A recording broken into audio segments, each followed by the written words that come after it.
Guys welcome my new blog. আজকে হলো আমার ভাতিজার অন্নপ্রাশন। আজকে অন্নপ্রাশনের জন্য আমি স্কুল যাই না, তো তৈরি হইতেছি। আর এই যে আমার মেয়ে, আর এদিকে দেখো আমার দিদিমা হলো ঠাকুরঘর সাজাচ্ছে। আর ভাতিজার আসল জিনিসটাই আনা হয় নাই, ধুতি আর পাঞ্জাবি। তো এখন আমি আবার মার্কেটে চলে যাবো ধুতি পাঞ্জাবি আনার জন্য। যে আমার দিদিমা ঠাকুর ঘর সাজাতেছে। এই ঠাকুর ঘরটা আমার মেয়ের অন্নপ্রাশনের সময় নেওয়া হয়েছিল, তারপরে আর একটু ভালো করে ঠিকঠাক করে নিছে। এদিকে কলা গাছ টলা গাছ রেডি হয়ে গেছে, ঠাকুর ঘর ঠিক করতে। এই যে সবজি কাটাকাটি হইতেছে, আর এদিকে ভোগ রান্না হইতেছে রাধা গোবিন্দের সেবা দিয়ে তারপরে আমরা আজকে ভোগ দিব আমার ভাতিজার। তো বন্ধুরা আমার সাথে পুরো ভিডিওটা দেখতে থাকো।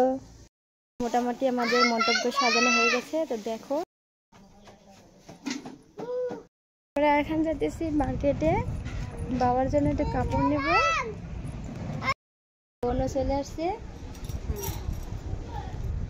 আমার বোনের নাম দেবজানী শেখা। তো বন্ধুরা আমার বোনের পেজটা একটু লাইক শেয়ার করে দিও তোমরা।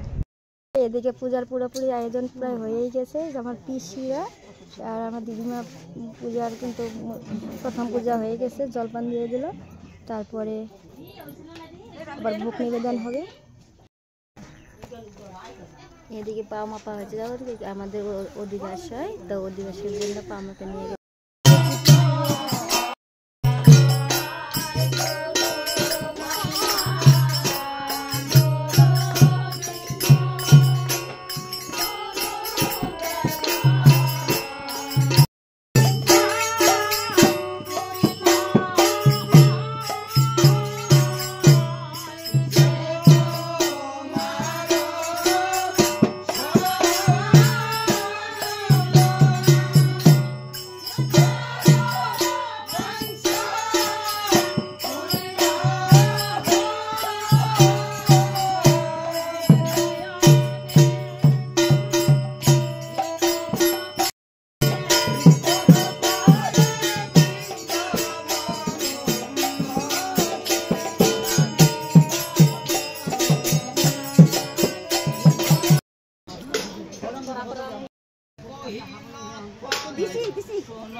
আমার এই যে বাবা সাইজা করছে,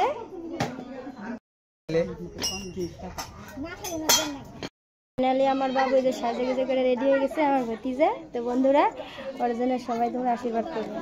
রাখতে চাইতেছো না একটা গুরু মাথায়